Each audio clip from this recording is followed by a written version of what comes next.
Discoveries तो the saga continues के बारे में और कुछ इंपॉर्टेंट फैक्ट्स आपके सामने इस पूरे चैप्टर से लाने वाला हूं मैं आपके लिए। यहाँ पे जानते हैं 1922 में हावर्ड कार्टर जो एक ब्रिटिश आर्कियोलॉजिस्ट थे, उन्होंने इजिप्ट में तुतनखामेन की मम्मी को डिस्कवर किया था।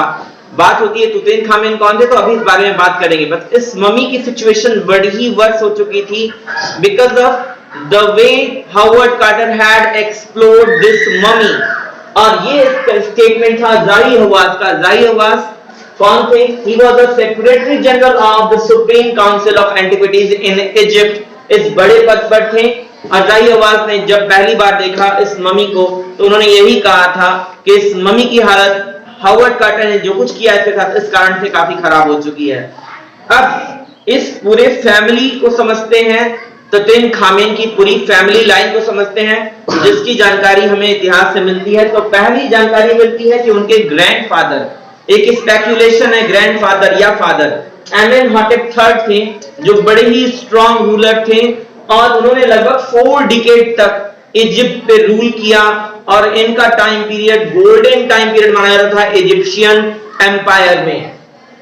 इनके बेटे का नाम था एमेनहॉटेप IV और ये इनके बारे में कमेंट है, ही टर्न्ड वैकी, थोड़े से सनकी से हो गए थे because of the fact that he changed his God. जिस देवता के प्रति इनके पूर्वजों की आस्था थी उससे अलग इन्होंने एटेन की वर्शिप को प्रमोट किया इजिप्ट में और साथ ही साथ अपना नया नाम रखा एखेन एटेन, जहां पे लास्ट में जो वर्ड एटेन है उसका मतलब होता है वो गॉड सन, और एखेन एटेन पूरे वर्ड का मतलब होता है द सर्वेंट ऑफ एटेन।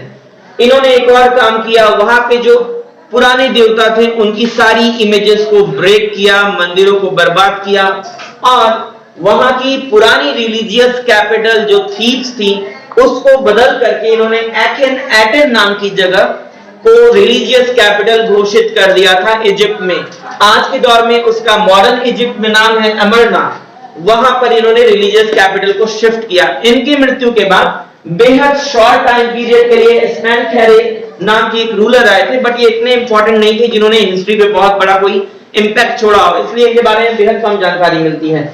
और इसके बाद इसी फैमिली लाइन में तुतनखामेन साहब आते हैं जो कि टीन एज के बड़े ही स्ट्रॉन्ग रूलर थे, but he was the last heir, वो लास्ट फेरो थे अपनी फैमिली के। और इनके बारे में खास बात ये थी कि इन्होंने आने के बाद एमन गॉड एमन की वर्शिप को प्रमोट किया और अपना नाम तुतनखाटेन से बदल करके तुतनखामेन रखा। जैसा आपने देखा था एखेन एटेन वर्ड था, सिमिलरली यहाँ पर तुतनखाटेन वर्ड था और उसको बदल के इन्होंने किया तुतनखामेन। यहाँ पे गॉड का नाम एमन बाद में सफिक्स के तौर पे जुड़ता है नाम में और इनके नाम का मतलब था द लिविंग इमेज ऑफ एमन। इन्होंने बेहद कम उम्र में अपनी जिंदगी खो दी, जिस बारे में पूरी स्पेकुलेशन थी हिस्ट्री में कि आखिर तुतनखामेन की मौत किस वर्ष में हुई और उनकी मौत का क्या कुछ कारण रहा होगा।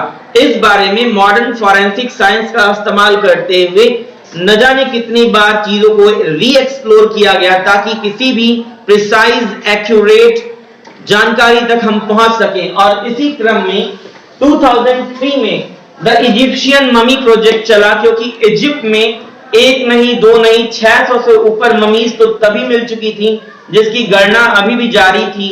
और इस ममी प्रोजेक्ट को शुरू करने के दौरान हुआ ये था कि पोर्टेबल सिटी स्कैन मशीन में जितनी भी ममीज मिली थी उसको स्कैनिंग की जा रही थी और ये पोर्टेबल स्कैनिंग मशीन डोनेट की थी नेशनल जियोग्राफिक सोसाइटी ने और साथ ही साथ उस सिटी मशीन को बनाने वाली कंपनी मैन्युफैक्चरर साइमेंस ने। आज के लिए बस इतना ही। Thanks a lot for watching, take care and keep learning.